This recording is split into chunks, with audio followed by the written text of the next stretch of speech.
Vamos começar, né? Acho que todo mundo a gente pode já começar esse negócio.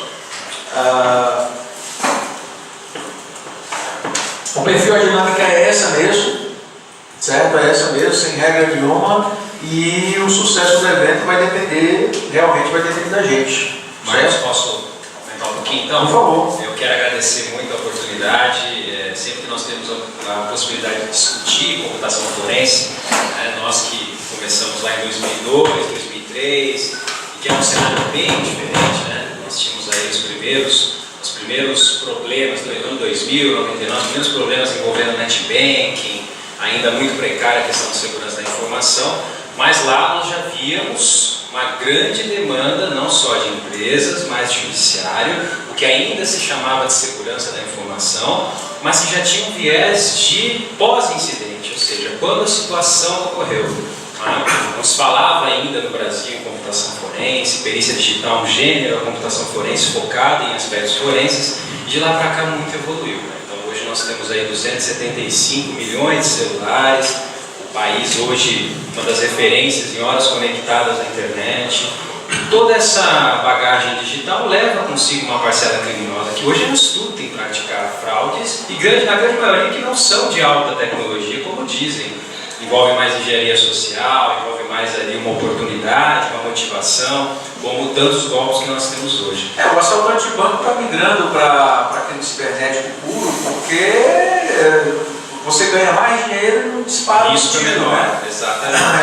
Eu vejo o meu Facebook, ele é aberto, então qualquer pessoa adiciona e tal, e segue, e às vezes eu paro para verificar quem está me seguindo. E eu vejo que às vezes está me seguindo pessoas que têm um outro objetivo, né? Que tem um objetivo, às vezes até antiforense, sabe? Assim, sim. Então, e hoje é isso, evoluiu muito. Hoje nós estamos falando exatamente isso. Lá na Unesp, no mestrado, a gente estudou métodos forenses de análise de perfis fakes. E existem técnicas de adição de amigos por bots para utilizar a API e coletar informações suas. Então hoje o campo abriu muito, aquilo que ficava só restrito à propriedade intelectual, avaliar se tem software pirata. Hoje a gente fala desde software embarcado em sistema de estacionamento, até ERP, passando por fraude, crime. Então o campo é vasto. Então fico muito feliz aí pela sua oportunidade de abrir aqui a APCOF para um debate sobre esse, não só sobre mercado, sobre técnicas e desafios. Nós que estamos aí na vanguarda, todos aí que já estão atuando, sabem os desafios que tem. Então é sempre muito válido essa discussão, esse debate. Parabéns mais uma vez. Valeu, mas parabéns para você também, né? Deixando claro que esse primeiro Talk Forense foi uma ideia dada pelo Lager, na verdade. Deixa pra gente claro isso de uma conversa de WhatsApp. Cara, vamos aí bater um papo aí, então vocês vão fazer um Talk Forensics. Então até o nome aí foi batizado pelo Zé Lager. Deixa pra gente claro isso, assim, e eu fico muito feliz, porque vai estar todo mundo contribuindo de uma forma assim bem. E eu quero fazer desse o primeiro de muitos eventos, assim, dessa mesma estrutura, assim, sem regra nenhuma. Eu particularmente amo ser sabatinado, então eu gosto de perguntas. Eu gosto de perguntas que me façam realmente pensar, refletir e chegar, e isso conduz ao aprendizado também. Então esse tipo de evento é muito legal.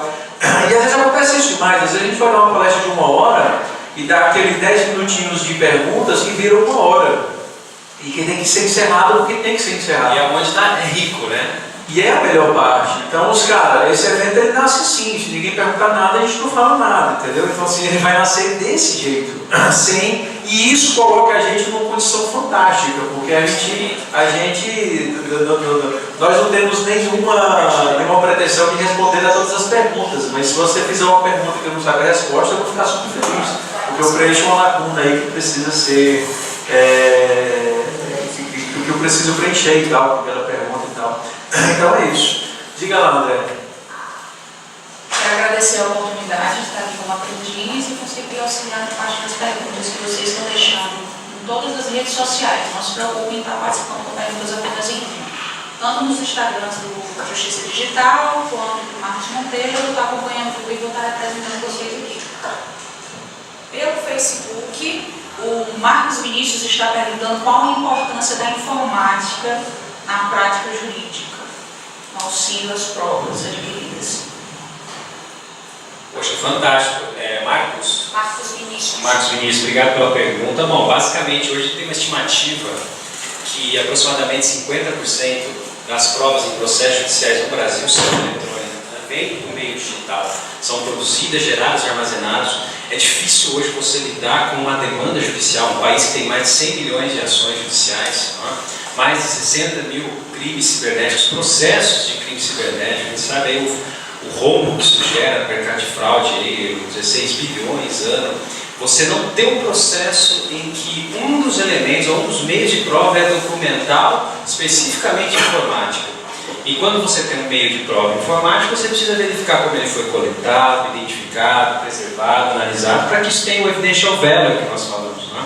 Então, a importância da informática hoje no processo judicial, ela vem como instrumento, e hoje a gente verifica processos judiciais eletrônicos. Nós mesmos, peritos judiciais, já recebemos nomeações eletrônicas. Eu não mando meu laudo mais por e-mail, eu mando meu laudo assinado com certificado digital na plataforma mensagem do Tribunal de Justiça. Como instrumento, vem sendo muito ágil para cumprimento de medidas céleres, busca e apreensão. Por exemplo, uma inibitória de alguém que ameaça soltar fotos íntimas de uma jovem no WhatsApp.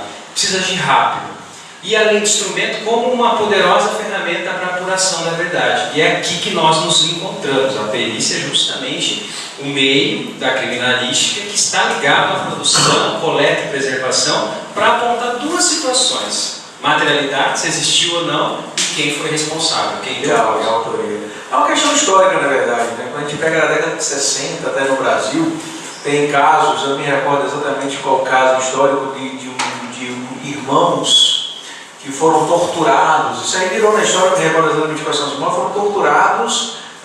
Um chegou a falecer e os caras confessaram um crime que eles nunca cometeram. Havia uma época que os crimes eram provados apenas por provas informativas, né? Não existe, apesar de que não existe isso claramente, uma hierarquia de provas. A melhor de todas as provas é a prova material. É a prova material, aquele que é inquestionável. E aí existe uma prova quase tão boa quanto isso, que é a prova circunstancial, é aquela que prova, que te coloca em situação de ter o feito. E aí existe uma prova complementar, e existe a pior de todas as provas, que o mundo jurídico chama da prostituta de todas as provas, que é a prova informativa, que é a prova testemunhal. E antigamente nós só tínhamos esse tipo de prova. E aí vem a criminalística, você vê o exame, DNA é um exame muito antigo. DNA, eu posso estar errando, essa é a vantagem de não ser jurista, então eu posso falar qualquer besteira, né? Então o DNA é uma coisa que tem mais de 30 anos por aí, bem mais de 30 anos, não era aceito. Teve aquele caso daquele jogador de futebol americano que foi absolvido, por exemplo, naquela época ainda se estava falando, foi na década de 80, o O.J. Simpson.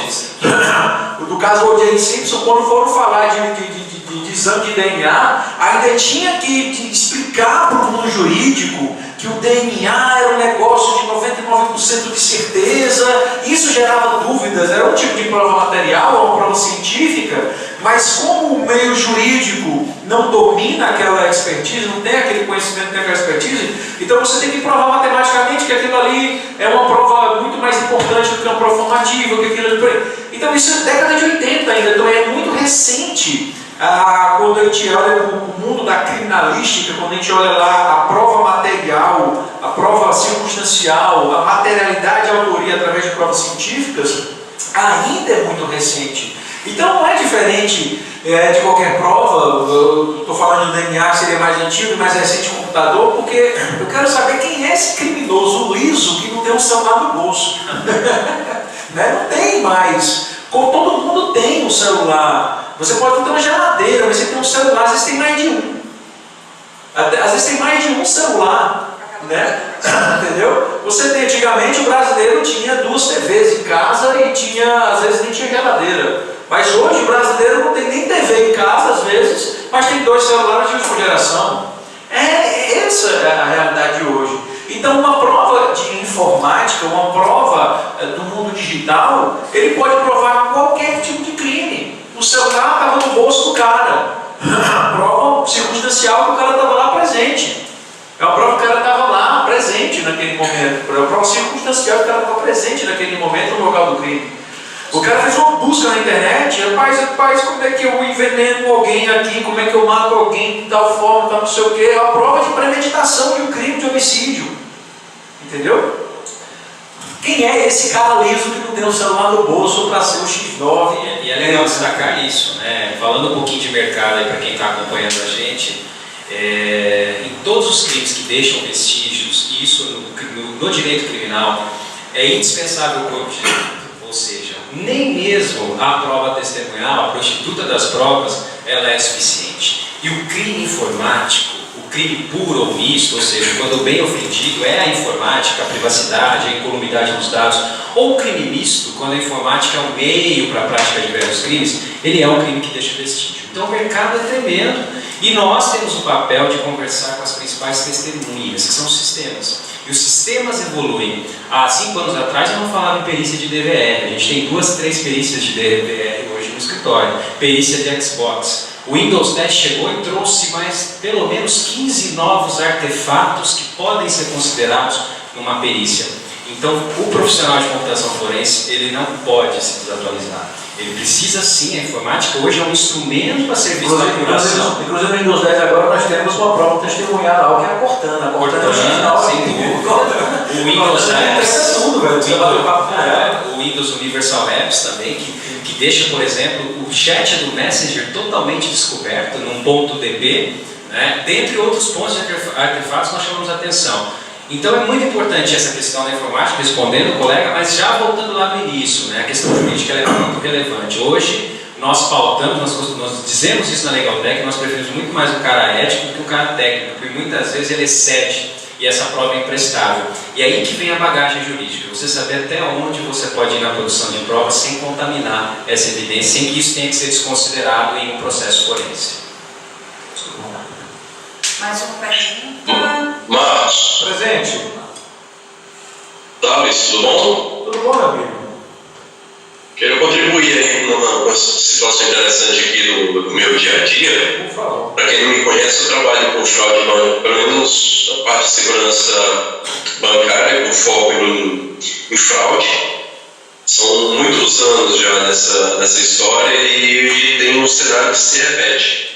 Que eu acho interessante, assim, o que eu vou comentar é muito mais assim, um feedback jurídico, apesar de ter todos os elementos aí, desde análise de malware, de forense, tudo isso participa da nossa vida no dia a dia, né?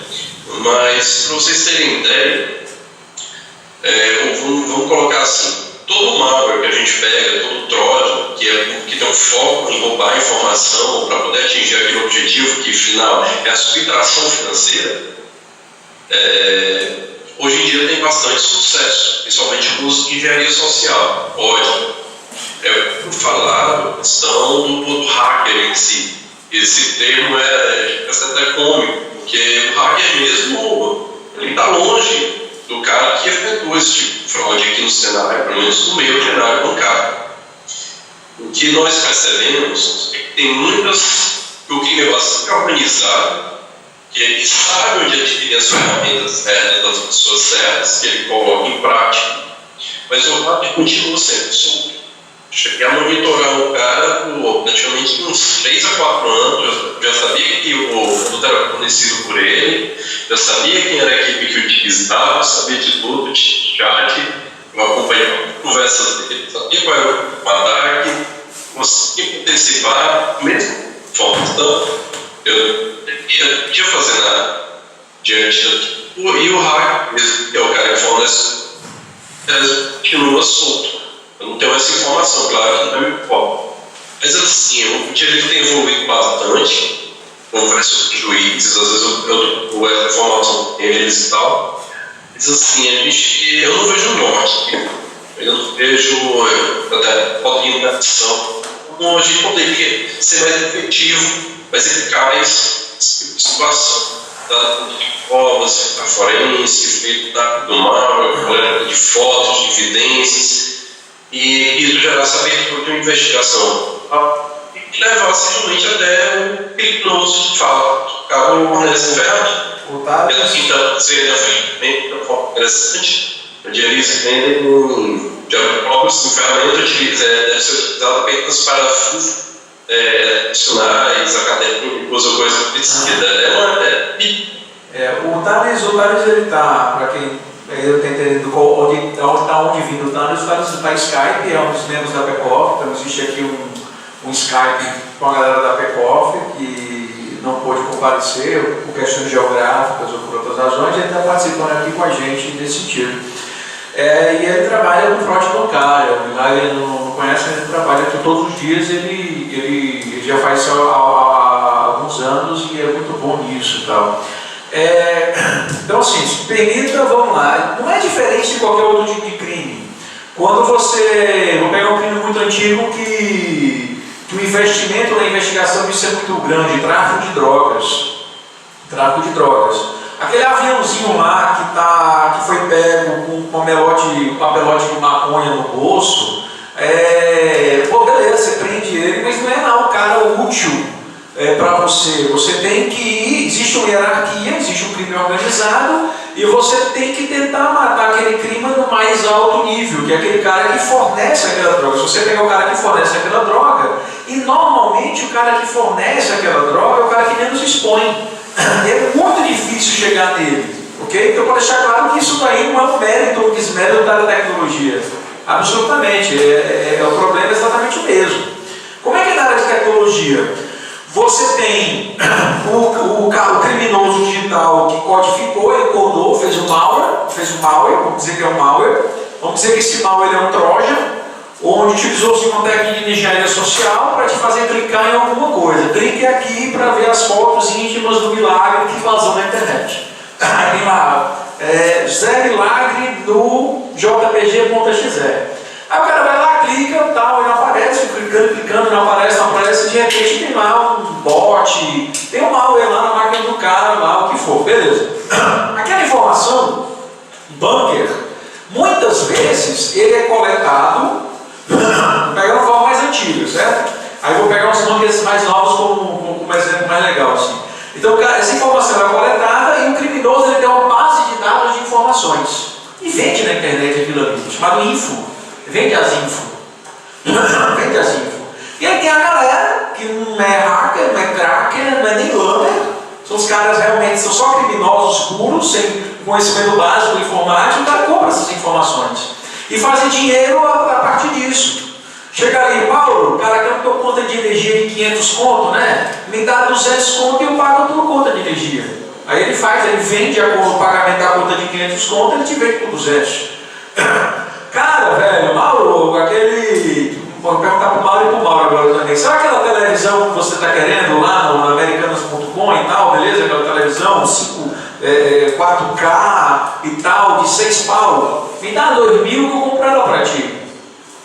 Entendeu? Vladimir, cara, fala o seguinte, vai ali naquele caixa eletrônico, dá onde é o otário, tira a tua foto lá sacando 1.000 conto pra mim que eu te dou 200 conto.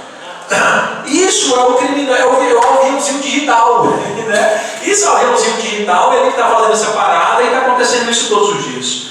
Aí o negócio evoluiu, os bunkers, que o Thales conhece e brinca com ele todos os dias, os bunkers estão, cara, moderníssimos, tem até chat, para você conversar com o serviço de atendimento ao cliente.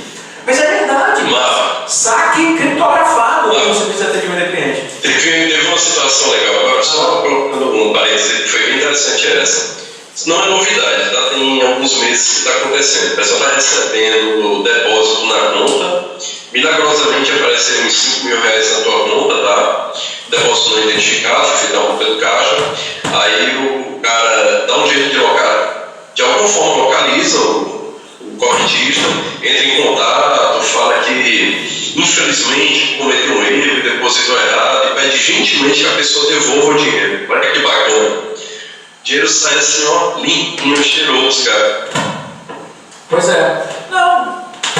Aí você vê e-mails de engenharia. Porque a engenharia social, ela se dá de várias formas. Os bancos mais modernos utilizam engenharia social. Quando você vai abrir o site do banco, aí aparece uma tela na sua frente dizendo: está instalando um módulo novo, atualizando. Na verdade é uma tela que ocupa teu espaço da tela e por detrás está rolando lá, o criminoso está pegando e você está obviamente na máquina e fazendo a parada toda. E esse criminoso, e esse ponto que eu queria levar, na verdade é um criminoso que não foi o cara que codou, não foi o cara que desenvolveu o software, foi o cara que está usando. É o cara que, no final das contas, ele só está operando, é um operador de sistemas, que é preso ainda como hacker. Eu fico indignado, porque eu sou louco por hackers.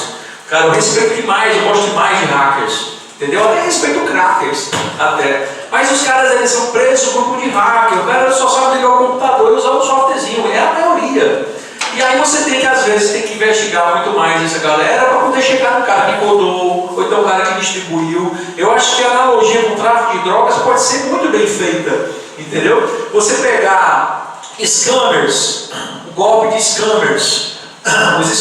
O que são os scammers? É um grupo de nigeriano que cria perfil no Facebook de homem ou de mulher, normalmente do exército brasileiro, do exército americano, que está no Afeganistão, ou então já se aposentou e o filho ficou doente e precisa de dinheiro, ou porque achou 1 milhão aí e quer depositar na sua conta porque estabeleceu uma relação sexual virtual com você, então virou um, né? E aí ele pega e te entrega aquele dinheiro, mas que quer te dar aquele dinheiro que confia em você, mas em troca precisa de um pequeno valor disso aí. No final, aí essa fraude vai de furto, de roubo de dinheiro, apropriação indébita e tal. Bem, só que o problema é uma quadrilha muito bem formada com hierarquias. Você está conversando no chat com eles, está conversando no primeiro nível de atendimento, depois existe o segundo nível de atendimento, é um call center do crime, com script feito como um excelente call center. A negada ganhando aí $80 mil por mês de salário, entendeu? Né? E não precisa nem saber falar no gerúndio com infinitivo, né? Porque é uma habilidade que poucos têm, que é pegar na mesma frase e juntar aí o gerúndio com o infinitivo, que só o pessoal do conceito não consegue. Não precisa nem fazer isso, porque o cara só dá Ctrl-C e Ctrl-V no script que tem, que é uma das formas de você saber que você está, na verdade, conversando com o scammer. É uma quadrilha com hierarquia. Fantástico. Eu, assim, falando, excelente reflexão, falando um pouquinho do que a gente enfrenta lá na Legaltech, porque hoje, desde bot que automatiza a compra de ingressos e consegue esgotar ingressos em questão de minutos e depois revende, até bots aí interagindo com páginas para password guessing, passando por fraudes envolvendo pontos de milhagem e aquela sempre história, né? A força de uma corrente é igual à força do seu elo mais fraco, né? Fraudes de agências, a gente que atua muito na área de aero, e onde o ponto mais fraco é a agência e as pessoas voam, né, a partir de passagens fraudulentamente expedidas, passando também por questões aí hoje muito comuns de ransomware, ou seja, algo muito comum, tanto na iniciativa privada quanto pública, temos prefeituras lá, e chegando à esfera bancária. O que é importante destacar é que existe sim uma taxonomia, uma topologia do crime. Tem o coder, tem o que aplica, tem o plaqueiro, tem aquele que recebe a conta, que recebe o valor. A gente sempre recomenda que você olhe não só quando sai o dinheiro da sua conta, mas quando entra o dinheiro na sua conta, que isso é fundamental. E esse criminoso está cada vez mais sofisticado. Tivemos um caso recentemente que foi feita a clonagem de um chip corporativo de um cliente e automaticamente ele entrou com uma engenharia social para tentar fraudar a secretária do executivo para que ela transferisse um valor, e isso em conluio com alguém da operadora e que nós identificamos na perícia. E a pessoa descobriu a fraude e falou: não, já era, esse telefone está clonado, eu não vou fazer essa transferência.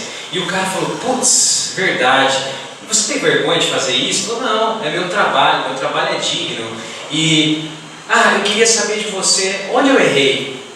Ou seja, até o bandido pede feedback hoje, né? O criminoso, uma coisa básica de vendas que é feedback, a gente não pede feedback, o cara, como que você descobriu? Deixa eu melhorar o meu serviço, então se eu vou dar um feedback bacana, eu vou conseguir melhorar para as próximas. Então a realidade é essa. Eu queria só dizer que aquele que desenvolve essas ferramentas também respondem na Lei 12.737, aquele que desenvolve com essa finalidade. E hoje a perícia é chamada, nós somos chamados para demonstrar se aquilo é uma prova de conceito, ou se tinha uma intenção, ou se era um exploit malicioso, e é possível hoje, a gente consegue quesitar nesse sentido. E aquele que aplica também vai responder. Mas é essencial, mais uma vez, cair na questão da autoria. Como ele falou, trabalha diariamente com fraude bancária, a gente trabalha também. Às vezes nós desenvolvemos um trabalho muito técnico, muito complexo, descrevendo desde o desenvolvedor, que muitas vezes deixa os rastros na plataforma, em log, mas quando nós vamos precisar da lei para quebrar sigilo, para apurar, é uma dificuldade. Então hoje um dos desafios nossos, o mercado existe, é justamente demonstrar, conscientizar o judiciário de que há necessidade de uma cooperação maior dessas Agora, outra coisa que é importante é assim, infelizmente aí, o cara que codou, o cara vai lá e ser imputado a ele o artigo 154A do Código Penal, né? Isso aí. E é um crime de potencial baixo, vira leitinho, vira cesta básica, entendeu? Infelizmente é isso, dá 2 anos dificilmente, tem uns atenuantes assim, mas dificilmente alguém vai ser preso. Enquanto você pega nos Estados Unidos, na década de 80, dependendo da fraude cibernética que foi cometida, dependendo da fraude cibernética, o cara podia ter pena maior do que de estupro.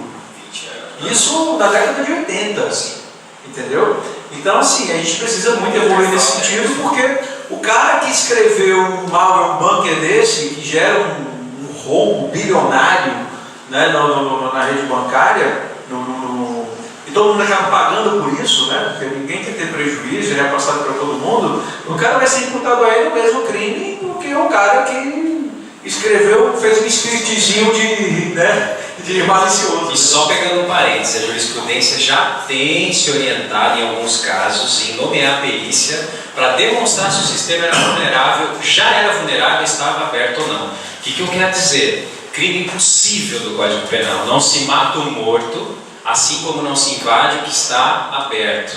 A Lei Carolina Dickmann, um elemento do tipo é invadir mediante rompimento de obstáculo. Se a vítima, se o criminoso, o acusado, demonstra que não havia rompimento de obstáculo, mas o camarada estava usando um certo CPEC 1, não tinha pé de segurança, software pirata, não tinha um Web Application Firewall, ou é negligência sobre a segurança, isso pode equivaler a um sistema aberto. E nós vamos ter mais uma pessoa absolvida. Pois é, mas isso é muito importante ser questionado. E normalmente, quem vai dizer isso? Mais uma vez focando em mercado, o perito. O juiz não tem condições de apurar se o sistema já estava vulnerável, se equivaleria a um sistema aberto, ou se ele tinha, ainda que minimamente, uma segurança. Tem uma doutrina que fala, olha, se o cidadão quer se proteger com uma AK, ou se quer proteger com uma garrucha velha, é o mecanismo de segurança dele. Mas já existe o entendimento que eu preciso avaliar que mecanismo de segurança. Pois mas você acha que interessante isso eu acho uma das coisas mais ricas que não se sabe se concluiu ou não o inquérito,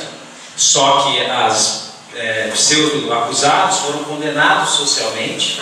Eu conheço um dos acusados e eles não foram condenados. Para o site? O outro são 2 pessoas, uma a gente cuidou. E ele não foi condenado, não teve denúncia, não teve nada, foram 5, 6 computadores apreendidos. Até hoje não foi restituída a Delegacia de Repressão de Crimes Informáticos do Rio de Janeiro, só que Globo, SBT, dentre outros, bandidos, criminosos, e aí o resultado é esse, né? Legislando, orientado a eventos. Se fosse alguma pessoa da nossa convivência, provavelmente nós não teríamos uma lei, né? Mas infelizmente quando é alguém famoso, a coisa anda, só que anda desse modo. Eu queria perguntar para os nossos espectadores, um camarada que é invadido e tem um Windows XP, Service Pack 1, mas que estava com senha, ele tem mecanismo de segurança? Eu vou deixar essa pergunta aí para vocês. Na verdade, o cara que está usando o Windows, ele tem mecanismo de segurança? Maurício, eu quero fazer uma pergunta aí. Maurício. Microsoft que não usou, cara. Estou brincando. Na verdade, assim, eu discordo da sua opinião em relação à NPD. Eu acho que ela deveria ser, sim, criada. A gente não pode se basear pelas que já existem aí. O fato de estar errado agora, não quer dizer que está errado fazer outra, né?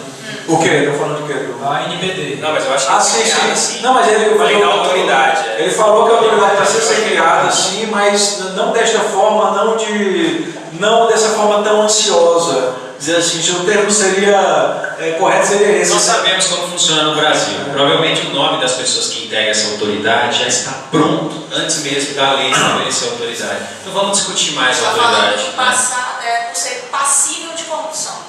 Sim. Na verdade, assim, esse tipo de coisa, na verdade, o que ele acha, e eu concordo muito, é que essa autoridade ela precisa ser mais isenta. Quem é essa figura? A discussão dessa autoridade é extremamente importante e eu concordo. Perceba que eu dou, dar o braço a torcer, uma decisão do Michelzinho é difícil para mim. Mas eu concordo que houve um vício, né, de que assim, não era o legislativo que deveria, tal, era o executivo que era para propor e tal, não sei o que, tem essa questão e tal, beleza, joia. Por outro lado, quando o executivo propor isso, ele vai precisar de orçamento aprovado pelo legislativo. Quem vai então, amanhã vai ser o contrário, e aí o cidadão tem que ficar de olho nesse negócio. Exatamente. Porque imagina o cidadão hoje está vendo o legislativo tentando criar uma autoridade e o executivo barrou, porque tem motivos legais até para isso e tal, beleza, né? Aí ele barrou, aí amanhã o executivo vem com a proposta. Só que aí a proposta vai vir com orçamento, vai vir com um monte de coisa que o legislativo vai ter que aprovar. E eu quero ver se o legislativo vai aprovar também, porque existe uma negociação aí que vai acontecer e tal. Então não é tão simples assim. Talvez o que o Milagre está falando, e aí o que eu entendi, e aí depois se eu estiver errado, é que essa autoridade tem que existir sim, mas ela precisa ser criada de uma forma bem mais responsável. O texto inicial previa um Conselho Nacional, não sei se foi aprovado também. Não, o Conselho e a autoridade foram vetados. Exato. Então o Conselho também. Por isso que eu brinco que a forma de se fazer que fez verdade. Infelizmente, do MP, o pessoal do CNJ, o pessoal do Comitê de Gestão da Internet, ou seja, vários setores da sociedade fariam parte do Conselho. Né? Sim. Mas a minha pergunta é o seguinte, em relação ao LGBT. A gente sabe que o Cloud Act foi aprovado em abril. O Cloud Act prevê que o governo americano pode solicitar dados a qualquer momento de qualquer pessoa. E existem 3 EMILATs, que são os acordos, né, internacionais, dentre os quais um deles fala de assuntos criminais. Então minha pergunta é, como é que o governo americano pode argumentar que uma determinada solicitação de quebra de dados está seguindo aquele EMILAT ou não, é totalmente arbitrário? Como é que a LGPD pode proteger a gente em relação a isso? É que pode? Então, eu acredito que aí é uma questão mais envolvendo diplomacia, envolvendo mais cooperação internacional e que não vai conflitar. A LGPD, ela traz algumas exceções, né? E dentre as exceções está a atividade de pesquisa, então todos que estão nos acompanhando aí, para fins acadêmicos, ela traz algumas exceções em relação a atividades institucionais e ela traz uma exceção para o exercício de poder político em investigações.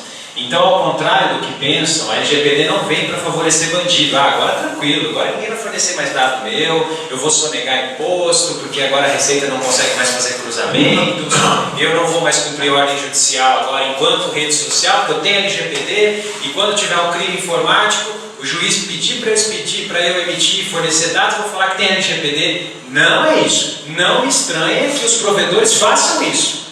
Nós que estamos aí no balcão diariamente, né, que não vemos da teoria, mas a gente inteiro no balcão, a gente sabe as teses absurdas que os provedores colocam. Então eu não vejo nenhum conflito entre a LGPD e uma cooperação internacional desde que referendada, desde que vai daqui. O Brasil é signatário, né? Então, tanto que a quebra de sigilo hoje feita a um provedor que não tem sede, não presta serviço aqui, normalmente se dá pela cooperação internacional da EMILAT, ou seja, eu expresso uma ordem judicial aqui da Justiça de Fortaleza, encaminha para o Ministério da Justiça, que faz o trâmite, retorna ao Ministério da Justiça, retorna a Fortaleza. Então isso eu não vejo nenhum conflito com a LGPD. O foco dela é o tratamento de dados de usuários, mas sem prejudicar a investigação. E com um detalhe, mais uma vez a perícia privada é preterida. Nós somos preteridos em várias leis, né? A investigação privada agora não é uma exceção à LGPD. A investigação pública é. Então, mais um desafio para quem faz perícia forense, para quem é perito judicial, para quem não é perito policial, que é a grande maioria das pessoas. Não é? E isso já vem acontecendo com nós com a lei de pornografia infantil, que é o TELUECA. Se nós estamos fazendo uma investigação privada e encontramos um conteúdo pornográfico envolvendo menor, nós estamos na ilegalidade. Mesmo que seja para comunicar a autoridade imediatamente, a lei fala que tem que ser uma autoridade oficial policial. Então nós não podemos periciar casos envolvendo pornografia infantil. Então são duas imperfeições, uma lá atrás e outra agora novamente. Isso demonstra o quê? Nós vamos precisar de gente aí, dia 7 de outubro, lá em Brasília, que entende o que nós estamos falando aqui, que conhece essa atividade e que consiga aos poucos ir introduzindo isso para promover as mudanças. O ECA 241 é de 2008, né? 2008. Então precisa evoluir. Que a lei Isso é uma coisa que... 39 que alterou o ECA, né? Não, e tu sabe que às vezes eu estou atuando como assistente técnico de defesa, por exemplo, e aí eu preciso dar vistas ao processo, que pra gente é a cópia forense do disco rígido de uma acusação de pornografia infantil. Velho, isso fica guardado num cofre com uma cartinha do juiz, e eu espero que antes de eu levar a porrada, a autoridade policial leia a cartinha do juiz, que me dá aquela autorização para aquele caso concreto, mas ainda é muito perigoso. Eu queria saber de você, Claudinho Penal, tem um rapaz aqui fazendo uma pergunta aqui, ele fez uma pergunta aqui muito importante aqui, quero saber assim, como é que descobre a senha do celular do Marcos Monteiro. Quem está perguntando isso é o senhor Evandro Delavecchia. Raymond Monteiro. 1, 2, 3, 4, 5, 6. Perito criminal. PHK. Delavecchia, entendeu? Perguntou isso. Grande abraço, Evandro. Um abração para o Evandro. Muito boa discussão. Eu acho que como qualquer coisa tem que ser muito discutido isso. Mas era uma das perguntas que eu queria fazer, assim, propriamente para o perito e para o advogado de direito digital. Então esqueceu o cidadão, quero saber para o advogado. Porque, vamos lá, quando surgiu o Marco Civil da Internet, tem alguns escritórios de direito digital lá em São Paulo, colegas seus, esses escritórios mais conhecidos, que a galera disse, cara, eu não gostei do Marco Civil. Mas por quê? Porque antes eu pedia para o provedor e ele me dava, agora não, agora ele não me dá mais. Então havia uma informalidade onde administrativamente você tinha aquela quebra de sigilo, o que eu questiono se aquilo ali poderia ser aceito como prova. Mas ele não vai entrar nesse mérito, nesse momento agora. Mas que alguns acharam que foi ruim esse negócio, né, e tal. Para o perito e para o advogado de direito digital, a lei agora de proteção de dados brasileira, made in Brasil, né? Qual é a bronca para a gente? O que nos favorece e o que nos desfavorece? Perfeita pergunta. Primeira colocação. Obrigado, cara, eu gostei. Sempre muito percussiente aqui, muita qualidade. Primeira colocação, em relação ao Marco Civil.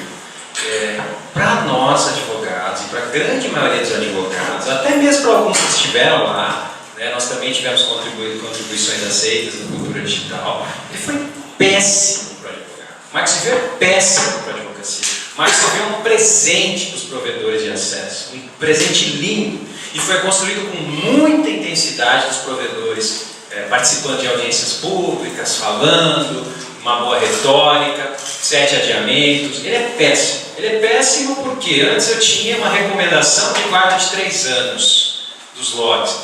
Embora fosse uma recomendação, a construção jurisprudencial já estava no sentido que o provedor tinha que guardar.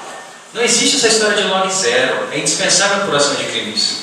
Hoje, com esse prazo exíguo de 6 meses, os provedores muitas vezes resistem, fazendo com que o prazo acabe se exaurindo. Tem muitos casos que acontece isso. Então ele é péssimo nesse sentido. Ele é péssimo na remoção de perfis falsos. Então, muitas vezes, preste atenção, uma coisa é você fazer um notice take down, pedir para tirar um mero aborrecimento, um dissabor. Procure o judiciário dando uma ordem, eu vou remover. Perfeito. Mas existiam situações envolvendo fakes, ou seja, eu comprovei a minha identidade e eu peço a remoção. Não, eu não posso ver isso. Procure o judiciário. E nisso a ofensa já passou. Uma pornografia infantil, muito comum. E o que acontece agora? Agora ele não tem obrigação de remover, muitas vezes, e quando ele não removia, ele era condenado por perdas e danos, indenizações, tivemos indenizações. Hoje ele fala, eu não removi porque eu estava aguardando uma ordem judicial. E o dano já ocorreu. O que acontece? Tanto é verdade que o artigo 19 do Marco Civil gerou repercussão geral agora e vai ser julgado por conta de uma vítima que teve um perfil fake, notificou para que removesse o fake dela, o provedor não atendeu, ela pediu a condenação em danos morais, conversão em perdas e danos, perdeu em primeira instância, recorreu e ganhou no tribunal. O tribunal falou, a despeito do marco civil, era evidente, o provedor poderia ter atuado. E aí o provedor recorreu ao STF e o STF vai ter que decidir sobre isso.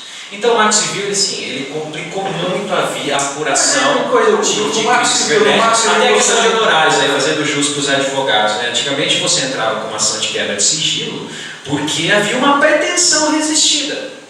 E quando há uma pretensão resistida, há condenação em sucumbência, então era condenação em honorários. Hoje você entra com uma quebra de sigilo e se o provedor fornece de imediato, ele não resistiu à pretensão, ele está simplesmente cumprindo a lei que o proíbe de fornecer antes de uma ordem judicial, então não há condenação em honorários. O provedor hoje só é condenado em honorários quando ele briga na ação, quando ele entra na ação e fala que não tem, que não vai fornecer, que não deve. Fora esses casos, então são uma série de situações que, para o usuário, para a vítima, eu não vejo como um grande avanço ainda. Precisa muito se regulamentar. Agora, para os provedores de aplicação e de acesso, perfeito. E para a lei hoje, o que nos favorece? Ela é recém-lei. A lei é muito recente, ela favorece muito. Nós não sabemos o que os provedores guardam sobre nós. Eu não sei o que um Facebook guarda sobre mim, o que o Google guarda sobre mim. Eles se limitam a ir lá e falar o que guardam, e eu não tenho uma autoridade. E agora, com essa lei, eles são obrigados a gerar relatórios, a abrir um pouco mais a caixa preta. Tem um professor meu, mandar um abraço para o professor Ricardo Santana, lá da Unesp. Ele fala, mas nada adianta, não adianta uma lei de proteção de dados se eles não falam o que acontece intramuros. E eu sempre fico refletindo sobre isso. Mas de qualquer modo é um avanço, é assim que o mundo está lidando. Então nós vamos ter mais transparência do que é coletado e principalmente direito de remoção, de correção. E caso não ocorra, a própria lei de proteção de dados fala em perdas e danos morais. Agora é interessante isso na nova lei, ele fala do que são os dados sensíveis. E aí é meio subjetivo esse dado sensível, até se dá alguns exemplos que são os dados sensíveis. E eu acho que nesse momento nos favorece o intramuros, porque, ok, para que um dado seja protegido e existe uma classificação de tipos de dados, esse tipo de dados tem que ser conhecido.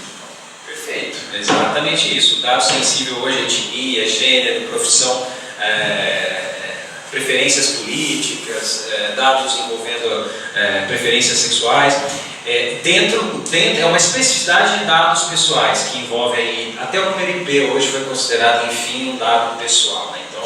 Então a lei ela tem uma atenção especial em relação a dados pessoais, em relação a dados pessoais, dados sensíveis, mas por outro lado ela prevê também a possibilidade de anonimização. Então se você quer manipular dados, tratar dados, você pode remover alguma forma de tornar a pessoa identificável e de certo modo você poderia fazer o tratamento desses dados. Vamos ver como essas empresas aí que lidam com score, com tomada de decisões, com fornecimento de informações vão se adaptar. O importante para o cidadão é saber que hoje, se ele tem uma decisão contra ele, com base em um score que ele não tem conhecimento, seja um financiamento, seja uma aprovação, hoje ele vai ter direito de questionar. Por quê? Qual foi a lógica de eu não ter sido aprovado esse financiamento, esse valor? Eles vão ter que fornecer sob pena de perdas e danos. Aí vão descobrir que não existe o direito ao esquecimento. Exatamente. No mundo financeiro não existe direito ao esquecimento. Que deveria ser apagado em 5 anos, na verdade não é. Entendeu? Isso aí isso eu acho fantástico. Cara, você é um cara que ganha muito bem, então não sei o quê, mas quando você era estudante, você comprou um caramelo Zorro Cara, quem se lembra do caramelo Zorro? Você comprou um caramelo Zorro na bodega, não pagou. Hoje você é milionário e não consegue comprar um carro zero e você não sabe com quê. Entendeu? Exatamente. Entendeu? Então assim, acontecem essas coisas aí. Diga aí, Paulo. Em relação à questão dos dados ainda, muita gente sempre comenta que às vezes está conversando logo um assunto qualquer e de repente a pessoa fala e vem logo uma mensagem de uma propaganda relativa àquilo que a pessoa está falando. Instagram principalmente. Eu acho que é o saldo. O Facebook, por exemplo, também, às vezes, se você estiver navegando no Google Chrome ou navegando qualquer usar outras abas, aquilo que você utiliza numa outra aba que não tem a ver com o Facebook, ele está pegando aquela informação de navegação também para poder estar te passando propagandas e de que forma as pessoas podem Eu sei que nunca vai acontecer de você ter várias abas no Google Chrome aberto e ele te vender memória RAM, porque ele já sabe que isso você tem. Ah, mas aí engraçado é isso, né? Que é o Marco Civil. Porque não necessariamente eu estou dando autorização ao Google, ao Facebook para poder estar utilizando meus dados de outra navegação para poder De forma alguma. monitorar, né? De forma alguma. Essa questão envolvendo cookies, de sessions, cookies infinitos. O Marco Civil já fala que uma aplicação não pode fornecer registro de acesso à aplicação a outra, para qualquer finalidade, sem um consentimento livre expresso informado. É muito comum você ver hoje em relação ao Marco Civil. Olha, para acessar o WhatsApp, eu não vou te cobrar sua tarifação de dados. Ou se você acessar o banco X, isso não vai ser descontado do seu pacote de dados. Ele está descobrindo como isso. O WhatsApp, tudo bem, a porta 5553, lá, ok. Mas e o plano? Isso é dado de acesso à aplicação. Então, alguém, que a aplicação, quando eu acesso, está passando essa informação para um provedor de conexão, que é a TIM. Porque a TIM sabe que eu estou acessando uma aplicação. Só abrir um parênteses que isso fere indubitavelmente a neutralidade. Sim, né? Que é um dos princípios do Marconi, existe a neutralidade de discutir isso muito no dia a dia, porque dificilmente nos favorece, mas existe um diferencial. Esse negócio de que o teu WhatsApp vai ser limitado por um lado benéfico, pelo menos isso, por um lado benéfico, fere ao princípio da neutralidade, que é uma das coisas. E se eu tenho um Snapchat? E se eu sou concorrente brasileiro do WhatsApp? Será que eu vou gostar disso? Eu vou chegar lá na TIM e falar, eu também quero acesso limitado à minha aplicação. Cara, assim na fechado, já ser fechado com o WhatsApp. A lei de proteção de dados tem uma série de disposições em relação a isso, e enrijece, inclusive vai ter que ser fornecidas informações para impedir. Agora, sabe que eu tenho medo, Milagre? Eu tenho muito medo disso, porque assim, sem dúvida, o principal ativo hoje das empresas, principalmente as empresas da internet, o principal ativo é a informação. Então, assim, como é que o Google ganha dinheiro? Tá certo? Como é que o Google ganha dinheiro? Eu acredito que o negócio tem que ser organizado, a bagaça tem que ser organizada. O lance agora é que vamos organizar a bagaça. Mas que a gente não pode esquecer que a Big Data, ela é fantástica, cara. Né? E colaborar para a Big Data, para análise de tudo, isso é benéfico para a sociedade em vários sentidos. Existe um apelo comercial para aquilo ali e tal, mas isso daí paga as empresas que provê a você o Facebook gratuitamente, que provê para você as milhares de ferramentas do Google gratuitamente e tal, entendeu? Assim, eu estou levantando essa discussão aí que vai muito mais do que a questão legal, na verdade. E tal. Mas tudo isso, o que alimenta essa galera? O que alimenta é essa tal de Big Data. Entendeu? São os seus dados. Isso é exatamente isso que você não quer que esteja acontecendo. Isso é comercializado. Se o negócio enrijece de um jeito tal, onde as empresas se veem que você não é mais um cara interessante para eles, de duas uma. Eu já vi, eu me lembro uma vez, há muitos anos atrás, que você instalava o Emule. Quem se lembra do Emule? Né? E você instalava o Emule, se você tivesse um anti-adware instalado no seu computador, a mensagem na cara de pau do Emule era a presença de um anti-spy, um anti-adware, então o Emule não vai funcionar, a não ser que você compre o Emule Premium. Entendeu? Ou seja, o cara tem um malware na sua máquina e está dizendo para ti que a troca a permuta que está acontecendo ali eu te dou uma ferramenta, eu te dou um serviço, mas em troca você se infecta com o meu malware.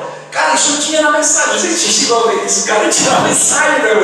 É fantástico isso, eu rio meia hora pelo menos, sabe? Que é lindo aquilo ali, e essa transparência é lindo. Então, como tem vários sites, você não consegue progredir se você tiver um anti-adware lá, um bloqueador e tal. Se você tiver um negócio daquele instalado, o site não prossegue.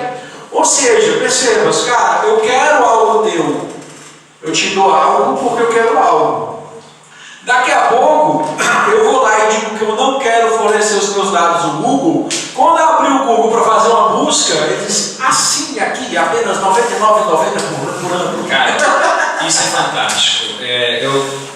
bem colocado. Eu chamo a atenção aí de todos para acompanhar a Lei 13.709.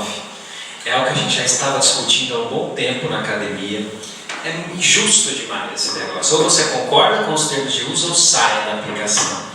Em uma era em que existem aplicações que são uma Aí hoje você extensão pode concordar parcialmente, né? Parece que hoje a nova lei o permite legal isso. da lei de proteção de dados é isso. Aquilo que a gente estava tentando pescar pelo direito civil, teoria da imprevisão, ou seja, eu assinar o termo, mas discordar. E muita gente falando, a mesma coisa você pegar um empréstimo no banco, depois sair na porta do banco e colar um documento que você mudou as cláusulas do contrato.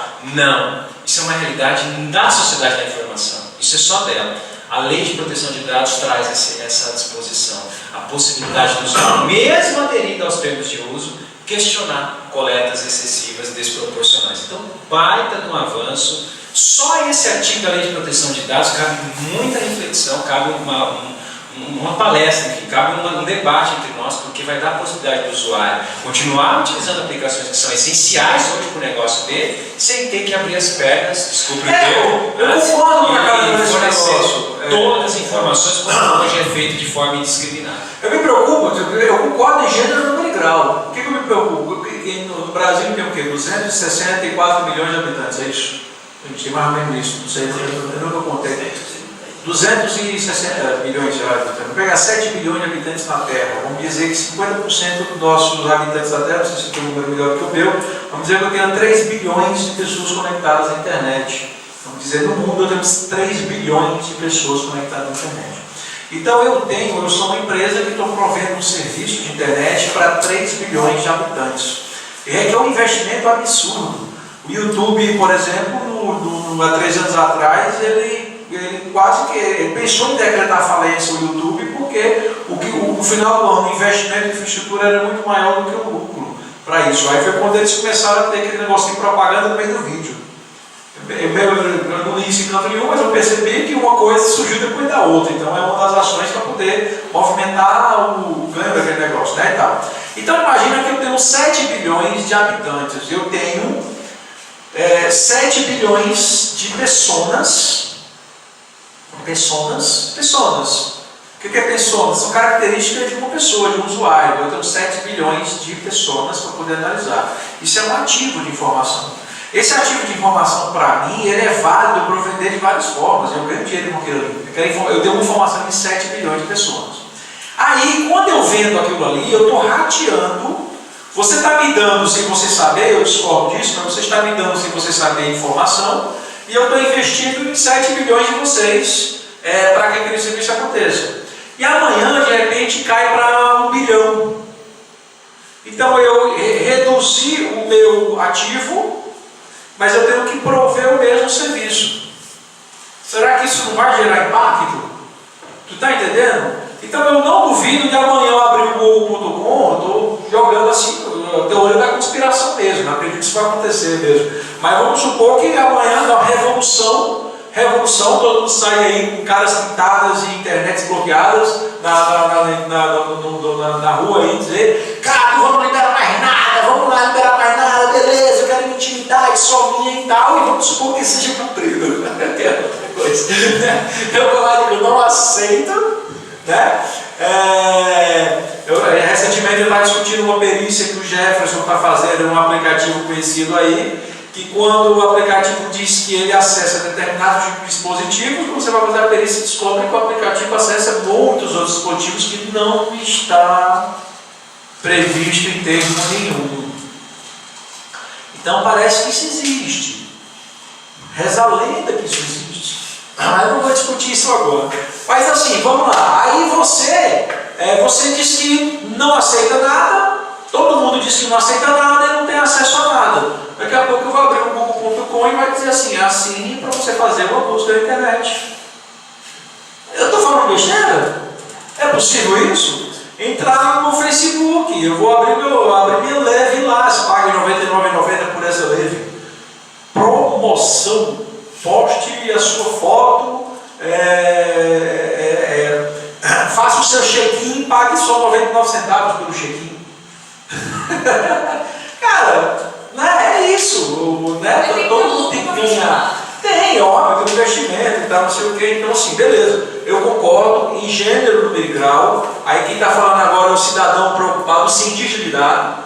Eu sou um pouco cientista de dados, às vezes, nas horas vagas, estou preocupado com esse cara. Eu minha visão empresarial, tal, não sei o quê, esse cara. Aí eu ligo ele e volto para o perito. O perito diz, tem que lascar mesmo, tem que autorizar não, e tem que ser monitorado, eu concordo com tudo isso, gênero legal. Mas a gente tem que estar muito ciente que não existe almoço grátis, né? Não é diferente. Então pode ser que isso tenha uma repercussão que seja ruim para a sociedade também. Né? Pergunta aí. O Érico Manfred perguntou via WhatsApp. Você conhece o Érico lá de São Paulo? Sobre os riscos da profissão de perito e se ele pode compartilhar algum case sobre esse tema. Alguma situação que ele passou de, por exemplo, ele já participou de um processo em que o primeiro perito foi preso. Ele quer saber os riscos da profissão e se vocês já passaram por uma situação assim. Olha, bom, eu acredito assim. Eu merecia, mas não passei. Riscos existem vários, né? Primeiro ponto, o perito ele precisa ter em mente que uma das partes não vai gostar do que ele escreveu, normalmente, né? Outra vai. E, infelizmente, existem partes desqualificadas que, diante de um relatório técnico, com base numa análise aprofundada, seguindo a ISO 27037, RFC 3227, vai tentar descredenciar o trabalho do profissional. Existem casos, acontece muito casos de suspeição, então o camarada vai pesquisar no seu Facebook e vai ver que você é amigo do Marcos Monteiro, ou que você tem um contato, que você já participou do congresso do Marcos Monteiro, mas não é amigo, e eles falam que você é amigo íntimo do Marcos Monteiro, para descredenciar o perito. Advogados vão trabalhar sempre explorando vulnerabilidade. Então tem que tomar muito cuidado em relação a essas situações. Graças a Deus, os casos que a gente teve, nunca tivemos uma suspeição, mas eu conheço vários colegas lá de São Paulo que tiveram impedimento, suspeição. Importante deixar claro o seguinte, que você é assistente técnico, você não faz perícia judiciária. Então, tome cuidado. Existem, mas o judiciário não vai perceber que um ano atrás eu fui assistente técnico, agora eu sou perito do juiz, a parte que eu era assistente técnico está aqui. Não. Tome cuidado que vai ser pesquisado e isso vai gerar um descrédito. É muito importante você saber ter essas incompatibilidades. Assim, o impedimento de suspeição é uma coisa muito genérica muitas vezes. Isso não é impedimento de suspeição, mas eu lembro de um caso muito tosco, se eu me engano foi no Rio de Janeiro, de uma cliente lá pediu ao juiz para mudar de advogado, de querer nomear. E uma das partes lá é o político, que está sendo acusado, ou está acusando e tudo, velho. Total suficiente para te impedir de você ser perito daquilo ali, porque presume-se que você é imparcial. Que você não é imparcial, você não consegue ser imparcial, porque você tem uma ideia preconcebida de que todo político é ladrão. Eu estou dando um exemplo, fora que, né? Isso aí é muito mais grave, esse texto. Então, esse instrumento existe. Mas o ego, ele vai além, quer dizer, pensando em outros tipos de risco. Eu gosto assim que ninguém tem raiva do nerd. No primeiro momento, inclusive eu gosto assim, às vezes o vagabundo não tem raiva nem do policial, ele tem raiva do delegado, porque o delegado é aquele cara que vai, a vítima chega lá e diz, pai, doutor, ele foi lá e me roubou. Mas como é que foi? Mas ele fez isso, mas como é que foi? Aí depois ele fez isso, então, beleza. Aí o cara vai começando a botar os códigos penal do mim. Tem até uma figura do humor aqui, muito bom, que é um delegado, tem um bonequinho aqui no Ceará, os caras falam delegado, eles dizem, olha, presta atenção, eu vou ser humilhante, tráfico de alta periculosidade, eu vou jogar o código penal para cima, a parte que caiu no quadro. Esse tipo de coisa não é o papel do delegado. O delegado, quando ele vai fundamentar lá o seu inquérito, a forma com que foi conduzido, ele vai começando a tipificar. Então, às vezes, o criminoso ele tem raiva do delegado, às vezes. Mas tem criminosos demais que tem raiva do seu advogado de defesa. Manda matar o seu advogado de defesa porque achou que o seu trabalho foi bem feito. Bicho, não tem jeito, tem tudo isso. Mas o perito, tanto o perito criminal como o assistente técnico ou perito judicial, dificilmente a galera fica com raiva, porque se você for ético, se você for transparente, se você for técnico, em nenhum momento você dá a sua opinião. Você diz, olha, aconteceu isso por causa disso dessa forma, ponto. Entendeu? O perito ele não dá opinião. O perito ele traz lá qual é um dos nossos, o lema da APECOF é Veritas Accelerare. Nome lindo, o que quer dizer isso? A gente está na busca da verdade, a gente está em busca da verdade. Agora perceba, às vezes eu só sei técnica de defesa. O cara está sendo acusado por um crime, e às vezes o cara realmente é mesmo criminoso e tal, mas tem um direito contraditório, não, direito de defesa, não foi eu que inventei isso, não fico com raiva de mim. Mas é um tipo de atuação que pode incomodar o perito e tudo. Mas existem outros riscos aí que o Érico está falando. Ele disse, pô, ele pegou um caso que o perito anterior foi preso.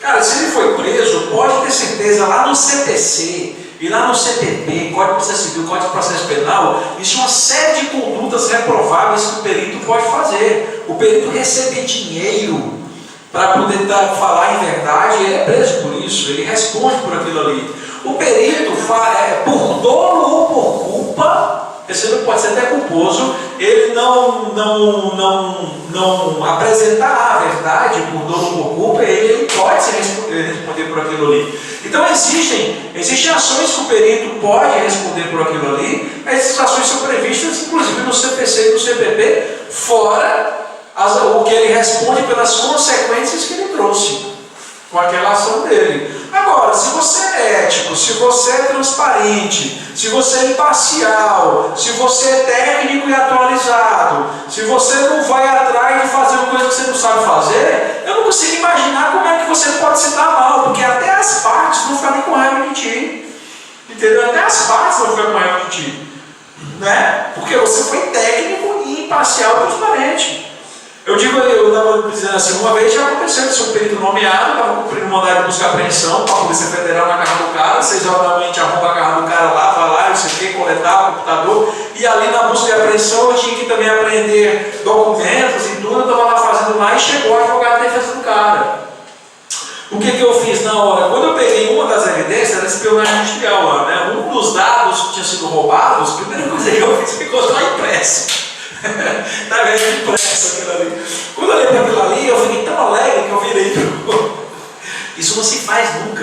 Eu virei para o advogado de defesa, e aí, doutor, eu trabalho de defender. Isso é um tipo de coisa que o cara que faz merece um ódio. Eu faço, professor isso em casa. Não faça isso de jeito nenhum. Isso não é um trabalho ético que eu já fiz, eu faço, porque eu me divido com esse negócio. Você pode fazer. É bem legal, bem importante destacar o artigo 342 do Código Penal, que é a falsa testemunha e falsa perícia, além do descredenciamento. Já vi muitos profissionais aí que tinham nome, etc., serem descredenciados por conta disso. Alguns casos que nós temos, muitas vezes, aí, perícias, já aconteceu de você identificar conteúdo ilícito e esse conteúdo nem você poder armazenar, em algum momento dessa investigação vazar isso para a autoridade policial e você ter que se explicar que você está periciando. Isso é bem comum. E as perícias de software normalmente são muito emocionantes, né? A gente nunca sabe como a gente vai ser recebido em busca e apreensão. Eu tive caso do cara que jogou o notebook do segundo andar, o cara que jogou o notebook no aquário. Nós tivemos uma vez um cara que veio agredindo. É bem interessante, né? Porque às vezes você chega numa busca e apreensão e todo mundo rindo na frente da empresa. Não sei o que, sejam bem-vindos, é a nossa empresa. Aqui tudo certo. Fica à vontade. Você fala, putz, muito estranho, né? E aí você começa a periciar, e aí você abre lá o Open Office. Olá, seja bem-vindo. Essa é a primeira vez que você utiliza, tal. E aí você fala, nossa, as buscas vazam, né? E já aconteceu o caso assim, de a gente chegar numa empresa, olá, tudo bem, todo mundo estava ali, parecia que sabiam que a gente chegasse. Só que a empresa chegou na cadeira do cara, tinha um tux, aí notebook, todos os notebooks pessoais, os caras não usam Office, era um software específico, beleza. A empresa foi lá, segurou um tempinho. Ladrão de HD. Ladrão de HD, notebook pessoal. Olha, o cara de TI mora em Itaquera e ele está chegando. Enquanto isso, vocês não aguardaram. A gente não aguarda, a gente entra, primeiro vistoria para depois iniciar. E em alguns casos acontece, chegar e está tudo bonito, só que a empresa não desistiu, deu 2 meses, reiterou o pedido e aí chegou e pum. Né? Aí já não estavam felizes, estavam bravos, já aconteceu de agredir, de ir para cima, de ir para cima, inclusive de assistente. Nós tivemos casos aí de agressões. Mas vai ver uma coisa, quando eu perdi tem 1,90 m, Então é complicado, 91. 1,90 m. Tiraram um. E aí acontece o quê? Oficiais de justiça, já chegou o caso de busca e apreensão em locais ermos, que a gente vai e já quer entrar, e uma vez a gente chegou numa busca e apreensão bem na periferia de São Paulo, e o oficial de justiça estava se recusando a cumprir o mandato, falou que ele não ia, porque ele tinha perdido um colega com um tiro há alguns dias atrás, e falei, mas vamos entrar, ele falou, doutor, você tem família? Eu falei, eu tenho, eu também tenho. Então aqui a gente entende, o senhor entende da perícia, aqui quem entende é nós. E vocês não vão entrar enquanto a gente não vier com a polícia. E quando eu vi, foram 2 viaturas que ficaram escoltando a gente até 8 horas da noite. E quando a vítima chegou, quando o suspeito chegou, o suspeito não estava nem preocupado com a apreensão. O suspeito só estava preocupado com o que ia acontecer com ele quando nós saíssemos do local, né? Então, o dia a dia é bem... Tem muitos casos, poderia ficar contando aqui vários. Dá um livro, né? É animado, mas o dia a dia, cada um os dos detalhes, você vai aprendendo com cada perícia e vai aprendendo a se proteger. Não existe um caso, não. O Érico pediu para mencionar que no caso o Trades aceitou dinheiro e adulterou as evidências. Acertei moça, na moça. Foi desmascarada durante a apresentação do laudo e recebeu voz de prisão do juiz durante a audiência. Que coisa linda, cara. Eu acho isso uma linda. Maravilhoso para um profissional. Isso é Qualquer área, eu acho nós isso somos, nós somos. melhor propaganda. Pois é. Eu acho isso lindo. Vamos lá, o Instagram Justiça Digital, a Maria Godoy, do Instagram Direito e Tecnologia, perguntou qual o nível da qualidade de segurança digital em geral, pública e ou privada, no Brasil hoje. Segurança, cara, segurança da informação. Primeiro que eu gosto de dizer que é o seguinte, para até desmistificar um pouco algumas coisas, sou meio radical. Eu digo assim, cara, se alguém quiser te invadir, vai conseguir. Se alguém realmente quiser se empenhar o suficiente para aquilo, vai. Eu gosto até de brincar, uma analogia meio boba. Tu acha que o computador está seguro, tu desliga ele, né? Então está seguro. Não, aí você liga ele. Tem wake up no LAN, wake up no ring. São formas de você ligar o computador remotamente. Aí você pega e liga o no-break. O no-break você vai dar, o profissional, qualquer um também tem a funcionalidade de wake up no LAN, wake up no ring. Você vai ligar remotamente o no-break. Aí tu pega e puxa da tomada do break. Aí tu pega e liga para a empresa, chama a menina dos serviços gerais e diz, olha senhora, eu sou fulano de tal, me faz um favor, eu esqueci o meu break de ligado aí da tomada, liga ele. Aí vai em engenharia social. Esse exemplo eu dou para deixar para a gente claro que não tem negócio 100% seguro, isso não existe, velho. Isso não existe, ponto. Isso não existe. Agora o que eu gosto de dizer? Eu gosto de dizer que o meu sonho é que quando eu for invadido eu tenha sido um hacker massa, não um lama e fuleiragem. É pelo menos isso que eu quero, porque o cara me invade. Uma vez, uns 6 anos atrás, o meu site sofreu um defacement, né? Foi pichado o meu site. O site foi pichado. Tinha uma vulnerabilidade que eu conhecia, mas eu nunca paro para resolver essas questões, porque eu gosto de dizer, se eu parar para fazer isso, quem vai pagar pelaquela hora de trabalho? Né? E aí eu vendo aquilo ali, foi explorado e foi pichado o site. E eu achei massa. Entendeu? Por quê? Porque a técnica que ele utilizou é uma técnica boa, é uma técnica legal, é uma técnica interessante. C99, R7. Entendeu? Técnica boa. Então foi. Cara, então assim, às vezes já aconteceu, eu já vi coisas muito. Ataque Zero Day. Né? O cara escreve um malware lá e tal, ele escreve um mecanismo de explorar uma vulnerabilidade para você que nunca foi utilizado anteriormente na vida. Não existe esse conhecimento saiu da cabecinha do indivíduo. Eu acho isso lindo. Entendeu? Então você diz assim, cara, e aí? Não, e aí que não existe segurança 100%. A primeira coisa é deixar isso bastante claro, tal, que a primeira que é para até rebater uma possibilidade de que nós estamos ruins ou bons em relação a alguém. Está o mundo todo vulnerável. Ponto. Existe alguma vulnerabilidade. Com mais esforço, com menos esforço. Quando a gente fala lá em ataque de negação de serviço, que é um ataque de segurança no meio de disponibilidade, é um ataque de disponibilidade de serviço, um ataque de negação de serviço distribuído, você pega um Google da vida que balança, mas não cai, porque tem um investimento absurdamente alto, mas se já aconteceu aconteceu na história deste país de passar alguns segundos fora do ar. Não foi, Maurício? Você que é o cara da cloud. O Google já chegou a cair. Entendeu? O Google já chegou a cair. Ninguém fica 100% online. Então. Ninguém fica 100% online. Mas para o cara conseguir derrubar o Google, meu chapa, entendeu?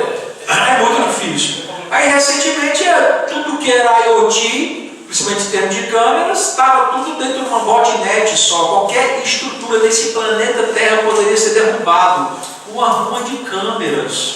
Houve uma Pode, por favor. Entendeu? Acho que foi em março desse ano. Março. Houve um evento. Microfone.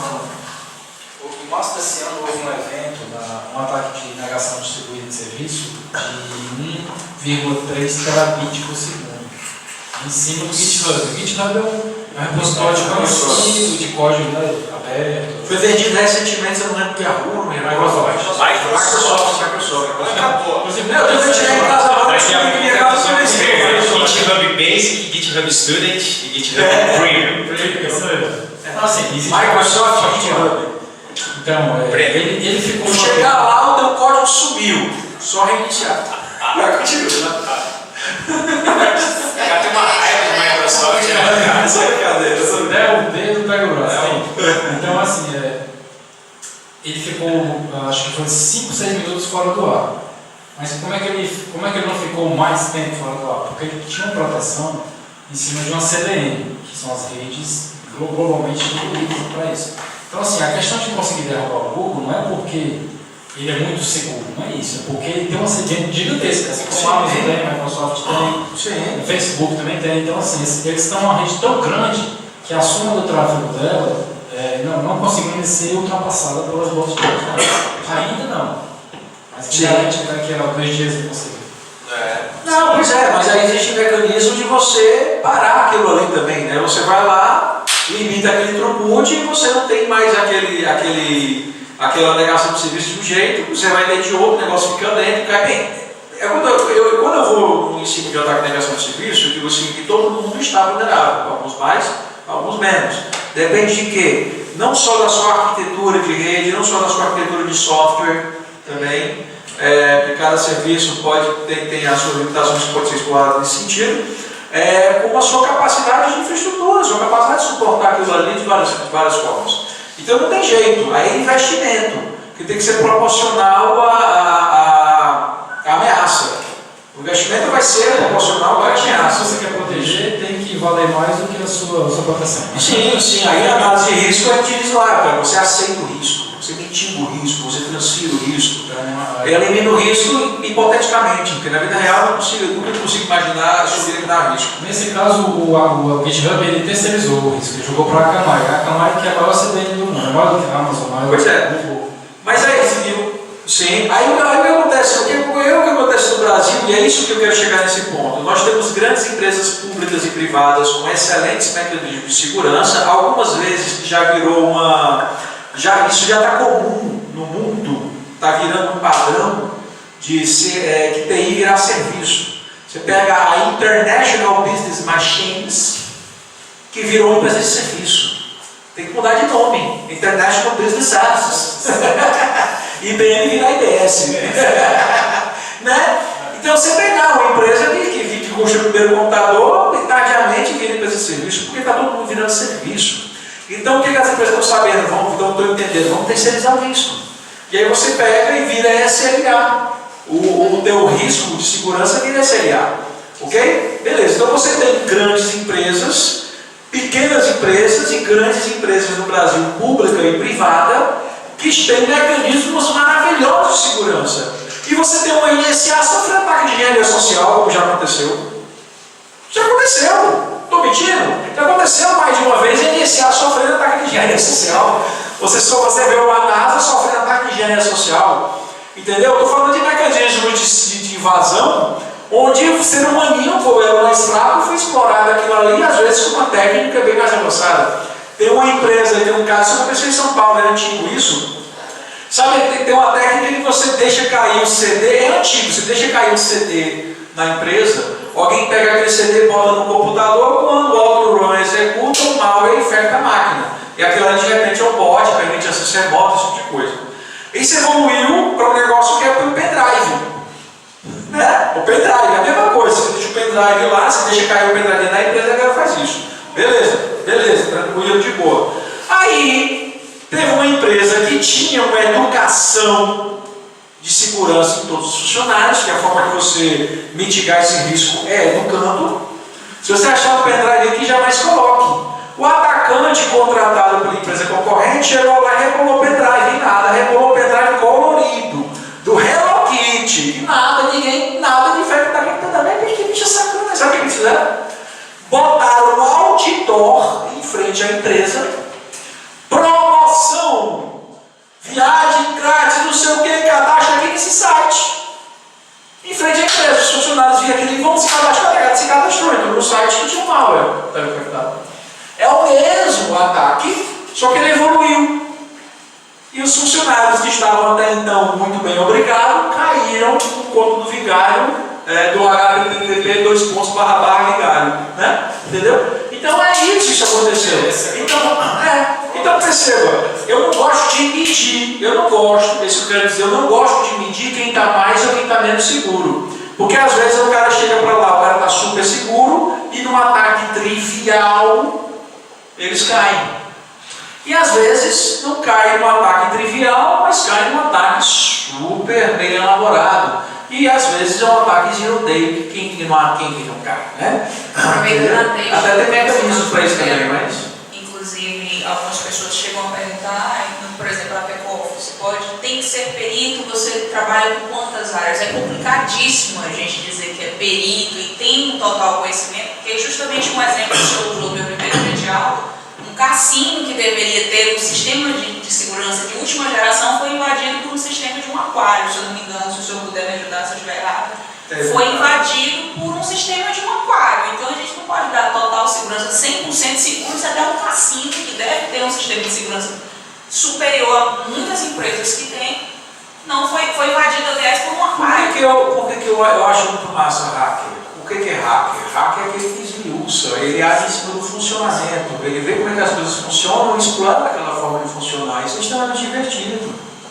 Quando eu era de menor, eu gostava de falar essas coisas. Eu ser de menor não podia mais.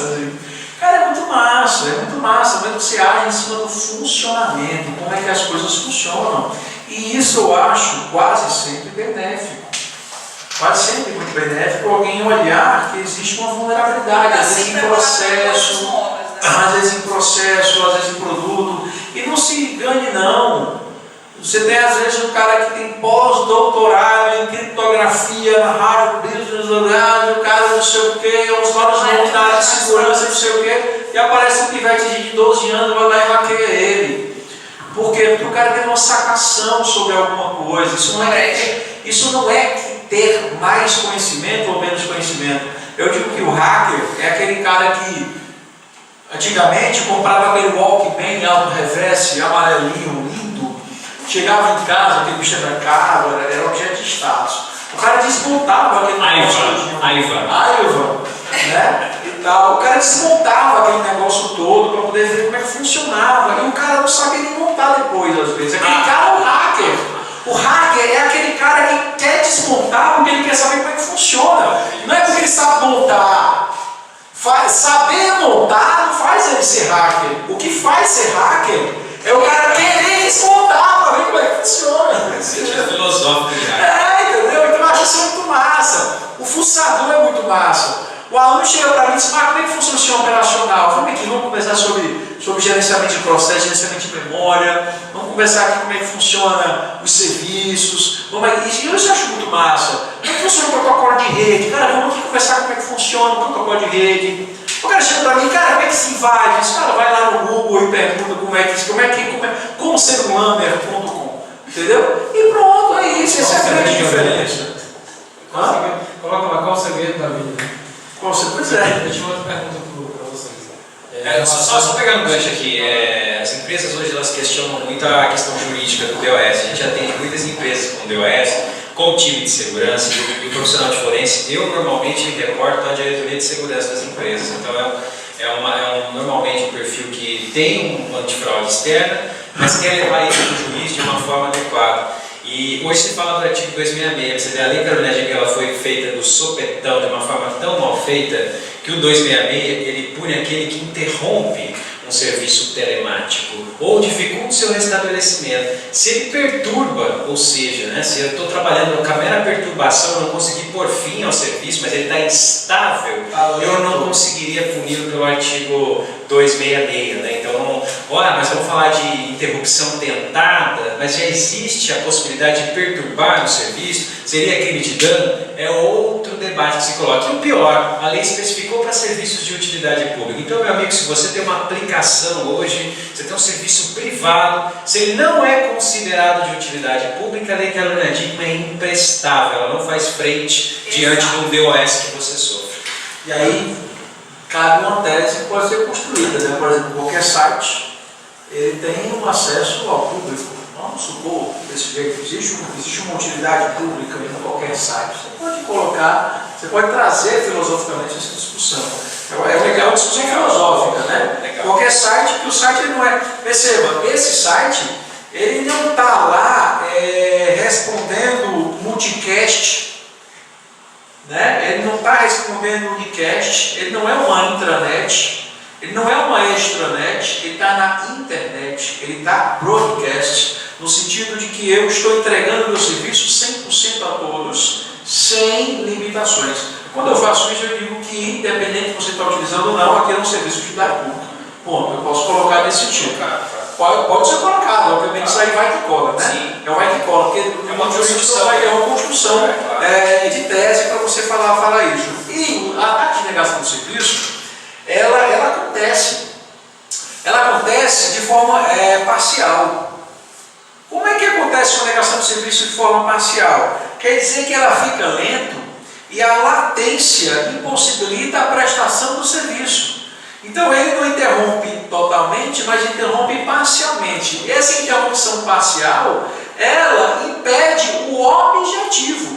O meu objetivo qual é? O resultado final é que tem que ser... Disponibilidade, né? Entendeu? O meu resultado final é eu clico e tenho uma resposta. Se eu clico e eu tenho um carregando, o meu objetivo não foi ver uma palavra no gerúndio. O meu objetivo foi ter um resultado. E esse resultado foi o que foi negado. Entendeu? Perceba que filosoficamente esse negócio pode ser discutido. Claro. Está vendo? Ou seja, é um negócio que precisa ser melhorado, mas essa melhoria pode ser feita no STF. É uma construção, claro. Né? Entendeu? Aí tem que levar essas teses, essas filosofias. A galera que tem filosofia, entendeu? E sem ser baseado. A pergunta sobre perícia em nuvem. Um dos princípios de Cloud Security é a criptografia do ativo. Pode ser um dado, pode ser uma instância, pode ser um dado não estruturado, qualquer coisa que você tenha na nuvem, você pode criptografar. Você pode criptografar usando o próprio provedor, ele te fornece esse serviço, pode ser gratuito ou pago. Ele pode jogar a tua chave dentro de um hardware especial preparado, mas você pode gerenciar a chave dentro de casa. Como é que funciona a perícia em nuvem numa situação envolvendo criptografia? É a mesma coisa que... Tem um estudo científico aí, que é tese de alguns doutorados aí que estão estudando isso no mundo, inclusive de você segmentar o dado em nuvens distintas. Viu? Então você fazer uma rede de nuvens, um cloud strip. Que loucura, né, velho? Então quer dizer que se você ainda invadir uma nuvem, aquele dado não vai ser possível ser montado, porque o fragmento daquele dado está dividido em nuvens distintas. Não sei se você já ouviu. Tem gente aqui, inclusive do Ceará, aí, doutorado aí, eu posso lhe apresentar, vocês trocaram uma ideia, se você ir embora. O Maurício está indo para a Amazon. Para ser gestor lá de infraestrutura. Pode repetir o nome Dick of the Galaxy Senior da Amazon. Pagar um churrasco. Gostou da Amazon? Existem alguns. Você Eu mesmo veio Vai ficar rico e pagar um churrasco pra mim. Publicar o nosso livro lá, publicar o nosso livro. É um pé fera, esse cara é fera pra caramba. E aí assim, tem esse estudo, ou seja, o negócio fica pior ainda, né? Esse negócio fica muito pior ainda. São algumas garantias que o suspeito ou o acusado tem, né? Se ele se vale de mecanismo tecnológico para proteger a sua conexão, hoje ele não é obrigado a fornecer. A chave ou a senha. Nós temos hoje a criptografia WhatsApp, ela não foi pensada à toa, ela foi feita ponta a ponta justamente para excluir do meio a responsabilidade com a chave privada, né? Ou seja, com a possibilidade de quebrar qualquer conversa, embora isso é a afirmação da mantenedora do WhatsApp. Você tem hoje uma série de decisões anulando a prova quando a polícia pega o dispositivo e acessa diretamente. Então nós temos uma decisão recente de que deveria preservar como first responder, que o perito chegasse e a partir daí fosse feito como manda o artigo 6º do Código de Processo Penal. Preservar o local até a chegada dos peritos. Tem muito policial que tem esse interesse em ser perito. Então preste a prova para perito. 69 do CPP, sabe que ele fala isso também. 169 do 170, que é a guarda do material, né? Então são algumas garantias que a vítima tem, né? que o acusado tem, de que ele não vai ter o Estado, na ânsia de produzir uma prova contra ele, uma violação, como por exemplo o acesso a um ativo. Ele não é obrigado a revelar a senha dele. Isso já é algo que vem sendo construído. Então, você tem o mesmo princípio que eu não sou obrigado a produzir prova contra mim, eu não sou obrigado a depor, eu não sou obrigado a falar qual que é a senha do meu... Que o bafômetro educou o cidadão. Então isso é uma regra. Tinha uma discussão... Só abrindo parênteses, o bafômetro foi responsável por todo mundo conhecer esse direito, tal como o bloqueio do WhatsApp ensinou ao grande cidadão o que é uma VPN. A gente vai aprendendo coisas moderníssimas, né? Existe uma discussão de que mas o celular, numa busca pessoal, e se ele está desprotegido, ele seria uma extensão da busca pessoal. E essa discussão é frágil hoje. Você entende que, embora a autoridade possa promover uma busca pessoal sem ordem judicial, como pode parar qualquer pessoa na rua, desde que tenha fundados indícios e que justifique o porquê, isso não se estende ao dispositivo móvel. Lá nos Estados Unidos se discute outros pontos que aqui ainda não chegou, como por exemplo, ele não é obrigado a informar senha, mas ele seria obrigado a informar a biometria, ele seria obrigado a colocar o dedo dele no dispositivo. Isso vem sendo discutido. Em relação à cloud que é criptografada, não é diferente, é uma tecnologia que permite cifrar e diante de uma perícia dessa, caso a gente não tenha chave, vai ser meio tópico eu dizer que a gente vai quebrar a criptografia, nós vamos aguardar, coletar, mostrar, tentar identificar o padrão de criptografia e aguardar as ordens necessárias ou a contribuição. É nesse momento que o perito tem um papel muito importante de agora você sabe que tem país. Entrevistar, né? Muitas coisas. Chega muito perito aqui, vamos usar o John, vamos fazer o Rainbow Table. Cara, pergunta pro cara, se o cara fornecer, existe uma palavrinha mágica chamada consentimento. Então ele consentiu, o consentimento supre a possibilidade de mexer ou fornecimento espontâneo, e isso pode economizar horas e horas de um trabalho. Mas pode também ser mandado sem revisar o mandado. Então hoje a gente complementa o mandado com dispositivos armazenados a partir do local, abrangendo nuvem, com dispositivos sharing, com dispositivos móveis, só mental. Então eu tento fazer um mandado mais completo possível para que tudo que eu for fazer na cena do crime ou no ambiente esteja parado e amanhã não seja legado uma nulidade. Quando a gente fala dessa questão de senha, é interessante, tem países que estão, em tese, mais modernos em termos de legislação. Tem países que diz que o cara não fornecer a senha, ele já está assumindo a culpa. Nossa. Tem países que é isso. Deve ser a China. Eu tinha isso, cara, na minha cabeça, mas tem isso. Venezuela. Não, mas tem países que se o cara não fornecer a senha, ele tem uma pena para isso. É recente, o cara tem uma pena para isso. E aqui no Brasil, eu não sei se cabe a boa e velha delação premiada como negociação e o cara fornecer a senha. Entendeu? Eu acho que de repente poderia fazer isso. Porque os métodos criptográficos são cada vez mais punks e tal. Agora sim, o método criptográfico pode ser punk, mas a senha do cara pode ser paia, né? Pode ser fraca. Então, assim, cabe de repente uma tentativa. Eu gosto de dizer que só tem duas formas de você quebrar uma senha. Uma é explorar uma vulnerabilidade conhecida, porque às vezes tem um método criptográfico que tem uma vulnerabilidade conhecida, você explora aquela vulnerabilidade e você quebra aquela senha, ou tentativa e erro, né? Word list, brute force e tal. Então existem algumas formas de se fazer isso, mas o percentual de não êxito é muito maior do que de êxito. Você acaba fazendo como última tentativa e tal. Se você tiver a sorte de encontrar uma máquina ligada, o dump de memória pode trazer a senha ou o hash da senha para métodos criptográficos bem robustos, como o da Microsoft, aquele que vem agora da Microsoft, o Windows 8. BitLocker. BitLocker. Microsoft com método O Bitlock é muito bom. O Bitlock é excelente. Uma tradição. Eu estou usando o Windows 10, estou muito feliz. O Windows 10 agora vem com Bash. Posso instalar o Shell nele e pronto. Porque eu não com isso. Não, agora sim, falando sério, mesmo o Bitlock é excelente. Muito robusto, aliás, Monteiro 2018.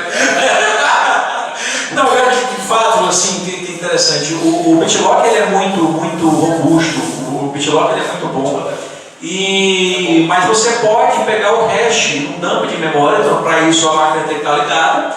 E às vezes, como é que isso acontece? Às vezes você vai cumprir um mandado de buscar apreensão, que normalmente é 6 horas da manhã para você sair para casa dos outros, e você chega lá e diz, cara, o notebook pessoal do cara, vamos pedir esse mandado de buscar apreensão para a empresa que ele trabalha, o cara leva esse notebook, existe uma investigação que pode ser feita pela polícia e tal, o cara leva esse notebook para a empresa, ele usa isso, e vamos esperar o horário, então vamos fazer isso num horário que ele esteja, a gente sabe que ele está em casa, que ele está usando o computador, e o computador está em operação, já aconteceu de eu ficar lá fora esperando, dar um tempozinho para imaginar o cara está ligando o computador, o cara está usando o computador. Agora vamos lá, vamos arriscar, chegar junto, chega lá, a máquina está ligada, polícia tira o cara do computador e você encontra ali o melhor de todos os mundos, que é a máquina ligada, onde você vai fazer os dump de memória RAM, e o CPC, o CPP tem previsão de coletas que só pode ser feita uma única vez na vida, e você faz aquela coleta lá, que é o dump de memória RAM, e depois você descobre que o cara tem um BitLocker e o dump de memória RAM ele pode te salvar. Entendeu? Existe um princípio da computação forense que é o princípio da fossilização, né? O Dan Farber e o Vietes Badeno falam muito isso, né?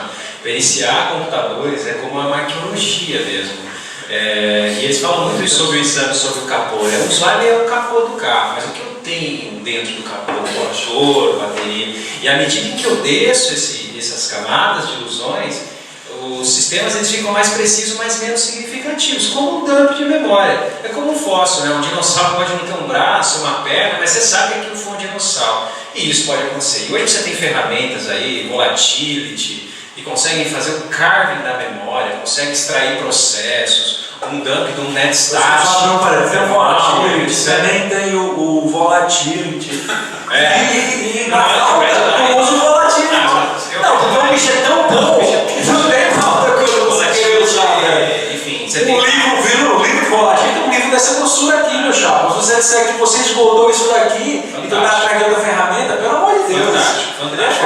Software é memória, status de rede, é transmissão, é malware, é biblioteca, volatility, né? Então, meio de prova, totalmente admissível. Quem vai dar significado aqui? Quem vai dizer para o magistrado ou para o patrocinador da sua perícia que aquilo corresponde a um fato ocorrido, um dano de memória? O perito. Né? Esse é o papel do perito. Não só coletar, preservar, identificar, mas dar significado a tudo isso. Sim. Na opinião de vocês, em geral o Brasil está sempre atrás dos outros países, como a lei de proteção de dados, entre outras leis, como você mesmo falou, né? Nos anos 80, Tem quantos países no planeta? lá nos Estados Unidos, já há muito tempo, as pessoas falavam de coisas que só se vieram a falar no ano 2000. Né? Então, na opinião de vocês, o que vocês acham que seria necessário para o Brasil parar de ficar atrás dos países e de repente se tornar uma referência? Conversar com quem tem prática. Cara, o Brasil é referência no mundo, né? Referência em corrupção, por exemplo, referência. Não, assim, o Brasil tem muitas referências, assim, tal. Eu acho que cara, essa opinião do Milagre eu quero demais, mas vamos lá. Tem filosoficamente no mundo jurídico, tem a parada de um negócio chamado Civil Law e Common Law e tal, né? Em tese, quando a construção jurídica de aqui no Brasil, quando ela foi construída e tal, ela é civil law, né? Sim. Civil law. Em tese, no início. A gente positiva muito, né? Nós temos 13 mil leis, né?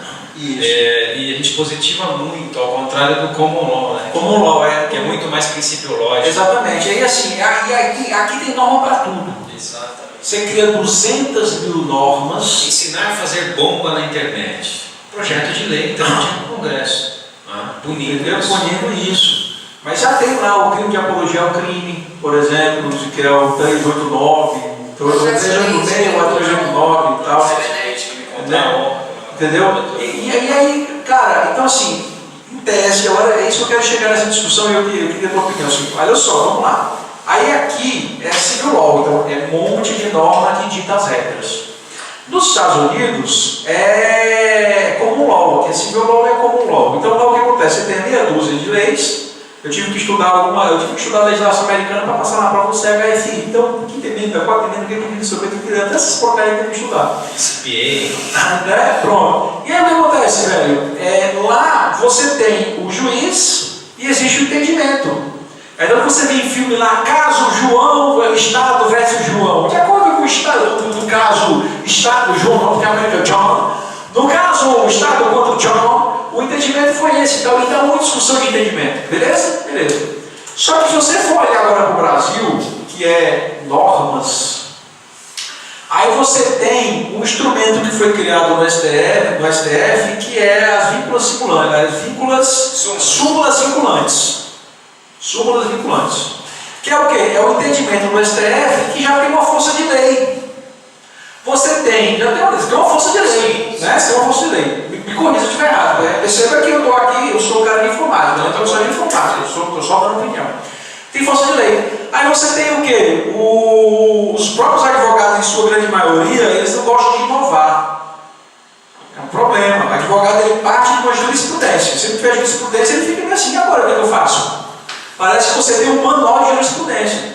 Só que se você olhar para a forma de agir baseada em jurisprudência, em súmulas vinculantes, isso tem um cheirinho de common law que é uma beleza. Não é cheirinho de civil law, é de common law.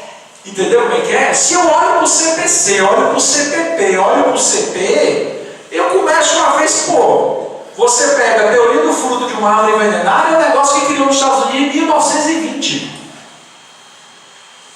Você pega o princípio de não gerar evidências contra si mesmo, é um tratado internacional, de São José, lá do... Hoje a Fruit of Poisonous Tree é muito utilizada em casos em que a polícia instala malware no investigado. Né? Então, sim, já existe essa garantia. Aí, recentemente no Brasil, tem coisa de 2 anos, se eu não me engano, é que finalmente o nosso policial pode se infiltrar. A alteração foi pedido por o policial pode se infiltrar, que não podia fazer antes. O que eu quero dizer com isso, que é assim, isso é a minha opinião particular de um cara que não estuda direito, certo? É que eu estou vendo a globalização do entendimento jurídico.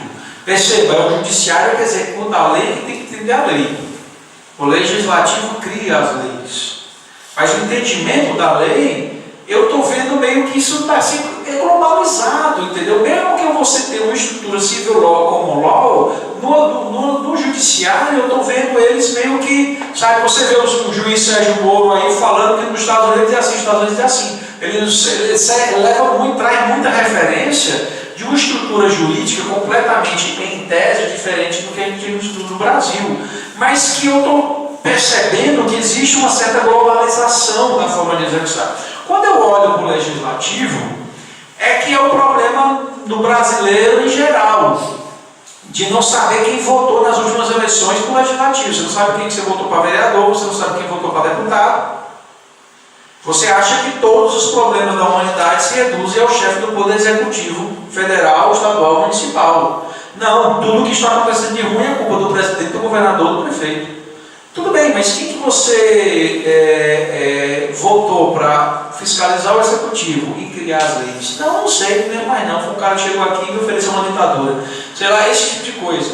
Então, esse é o mal do brasileiro. E aí muitas vezes, você tem um legislativo que não está legislando em sua causa, tá certo? Esse aqui é o problema. Ou que está priorizando, vamos dizer assim, eu quero ser bem imparcial o máximo que eu puder, ele está priorizando outros interesses de quem esteja fazendo o trabalho que o cidadão brasileiro deveria fazer, que é fiscalizar e estar em cima de quem você votou. Entendeu como é que é? Porque senão daqui a 4 anos, puxar, meu voto você não tem mais, pelo menos isso. E tal. Então isso é um problema natural. Então perceba que eu estou pegando o que é lei e estou tentando dividir o meu entendimento do que é o judiciário do que é o legislativo. Né? Estamos atrás em algumas questões? Estamos. Estamos à frente de outros países? Estamos. É possível que a gente não esteja também. A gente está atrás de uns, à frente de outros e tudo. Só que no Brasil se tem uma grande quantidade de criação de norma, quando na verdade poderia-se ter, e é isso que eu estou falando hoje, na verdade, há algum tempo, é uma discussão mais aprofundada das normas que já existem. Não foi isso que eu disse isso hoje várias vezes? Tem uma norma. E aí o que acontece? Em resposta a isso, o que diz? Vamos criar mais norma. Nem sempre. Essa é a melhor forma de se fazer. Criar mais norma não quer dizer que vai resolver o problema. Pode ser que debulhar bem esse milho todinho antes de comprar outro milho, pode ser que seja melhor. Atualizar as leis existentes. O entendimento pode ser assim, perceba, eu estou falando de lei. Lei eu posso discutir na criação dela ou na execução dela. Então eu posso discutir lei tanto do legislativo como do judiciário. Existe necessidade, no meu entendimento, de discussão isso no legislativo e discussão isso no judiciário. Mas que ambos não está sendo feita essa discussão da melhor forma e investir nessa discussão de forma mais aprofundada. Não criar mais norma. Não criar mais norma. Eu quero a opinião agora do especialista. Não, imagina, é isso mesmo. Eu penso que são 3 linhas. A primeira linha é educacional. Para quem não sabe, a Lei Azeredo virou uma leizinha de 2, 3 artigos, que é a 12735. E essa lei traz à disposição que o Estado ia investir em programas de educação digital e queria equipar as suas autoridades. Duas leis só, são 2 artigos. E isso nunca saiu do papel. Então hoje, para a Itália, a gente vai para os Estados Unidos, os Estados Unidos tem o cybercrime.gov, é uma ação governamental alertando as pessoas. Políticas públicas, eu tenho tanta política pública no Brasil, né, de combate à doença X, de combate a isso, combate àquilo, combate à violência isso, combate à violência isso, e esquecemos de combater algo que nós somos referência, que é crimes cibernéticos. Qual iniciativa o governo federal tem hoje em termos de educação digital, formação de órgãos para receber denúncias, a verificar que hoje um dos principais centros de recebimento de denúncia é uma ONG, que foi fundada lá atrás e que hoje vem fazendo esse papel, vem fazendo esse papel do governo. Né? E muito bem feito. O Rodrigo para cá, né? Não sei se conhece o Rodrigo, dos diretores da Sim, conheço o Thiago. É muito bem feito, aliás. Precisamos de educação, precisamos especificamente de um legislativo melhor. Participei de várias audiências públicas, participei de oitiva e todos nós sabemos como funciona a convite. É algo do deputado. Então o deputado conhece alguém que advoga para banco, aí conhece alguém que representa a Federação X, aí conhece alguém que trabalha no provedor tal. É legal chamar quem trabalha no provedor tal para ir lá e falar a visão dele. E ele está construindo a tese dele. Só para bater palma, porque o político chamou, entendeu? Para ficar bonitinho e tal. Ou seja, o cidadão não está participando do negócio. Sim. E outro ponto para concluir, para que a gente fique mais próximo do crime digital, que a PACE seja efetiva, é a cooperação. Os provedores ainda falham muito, os provedores ainda negligenciam, os provedores estão no Brasil para ganhar dinheiro, não estão para cumprir com as autoridades. O discurso de cooperação, lá no Congresso, o discurso de cooperação não é o que a gente vê no dia a dia. Nos Estados Unidos tem um órgão chamado NCMEC, pesquisem sobre ele. NCMEC. Os aplicativos fornecem os hashes, o NCMEC coleta os hashes de conteúdos íntimos de uma pornografia infantil que vazou na rede e encaminha para os aplicativos. E os aplicativos têm que consultar o NCMEC e impedir que esse conteúdo fique circulando. No Brasil, se uma vítima de 14 anos tem uma foto circulando no WhatsApp, vai circular até ela ser avó, até os netos dela vir. Porque a aplicação vai falar que não tem como restringir o compartilhamento de um conteúdo de pornografia infantil, porque não consegue identificar pelo hash, porque isso, porque aquilo, e isso só favorece o compartilhamento. Envolve o quê? Comprometimento. Enquanto nós continuarmos frouxos em relação a provedores que aqui ganham, mas não cooperam, e que no país da esquina fazem diferente, o que é mais gritante é isso. Você vai num outro país, a postura política de um provedor de aplicação é completamente diferente do Brasil. Eu fui a favor do bloqueio do WhatsApp. E enquanto isso ocorrer, a gente não vai ter efetivo combate ao crime, porque apurar o crime é cooperação, acima de tudo, cooperação de quem está no meio, de quem está provendo a plataforma. Enquanto isso continuar nesse sentido, infelizmente nós vamos ter ordens judiciais que não têm eficácia prática, porque não conseguem atingir o bem pretendido, que é uma vítima, por exemplo, uma criança, de não ver, ou que a família não vê o seu vídeo, o seu conteúdo. Pois é, mas aí percebeu o juiz que teve que mandou prender o vice-presidente do Facebook, da América Latina, né? Eu vou mentir não, eu achei graça o negócio, porque não cumpriu o que foi determinado e tal. Ok, eu não vou entrar no mérito em questão e tal, não sei o quê, mas foi a ação de um juiz por uma necessidade de investigação, salvo engano, de tráfico de drogas, por exemplo. E a sociedade ficou do lado do WhatsApp, porque o seu WhatsApp era mais importante do que o crime que estava acontecendo. A sociedade toda, ela foi contra. A Entendeu? mesma que não está presente na hora que as leis estão sendo feitas. Não, então você só ficar reclamando do mundo, meu amigo, a gente não vai mudar, a gente tem que participar. Argumento de Facebook não resolve nada. Pseudo-democracia é essa, porque a democracia a gente não tem, porque até existe, só que a gente não usa. Então se não usa, então não tem. De que adianta você me dar algo e eu não usar ela? É o que eu sempre falo, a sociedade é contra até um filho cair na rede, até a esposa, até a namorada, até ele cair na rede. Aí ele vai pensar duas vezes em se posicionar. A ordem de bloqueio de WhatsApp é legal, está no Marco Civil. Esse Marco Civil que todo mundo que todos, né, celebram. Mas antes do Marco Civil da internet, esse bloqueio era uma ação de quê? Era resultado por, inclusive a prisão era por obstrução de justiça, né? Sim, era sim. obstrução de Agora o justiça. judiciário não pode ficar descredenciando o próprio judiciário, que é o que nós vemos hoje, né? Que é um juiz do gabinete vizinho desfazendo, submetendo-se a clamor popular. Eu acredito que o juiz não tem que submeter a clamor popular, tem que aplicar a lei diante do caso. Ou que seria melhor, no mundo ideal, que o clamor popular fosse na direção correta, o clamor popular fosse pensando na população. Sim. E pensar na população não é pensar em 200 milhões de indivíduos. Entendeu? O indivíduo é um ser único. Você é um indivíduo, você é um indivíduo, você é um indivíduo, você é um sujeito. Eu não posso pensar em 200 milhões de sujeitos, eu tenho que pensar na sociedade. Um grupo de pessoas com interesse em comum. Eu tenho que pensar nisso. E muitas vezes não se pensa nisso, se pensa em 200 milhões de sujeitos, em nenhuma sociedade. Esse é o problema. Pessoal, então agradeço a presença de todos vocês. Estamos encerrando aqui o nosso primeiro Talk Forense com a presença do professor Antônio José Hilário. Muito obrigado pela sua presença. Participação especial da Andréa Carvalho aí, para vir aí encher de perguntas. A galera que veio aqui presencialmente, a galera da PECOR que está maciçamente aí no Skype e tal.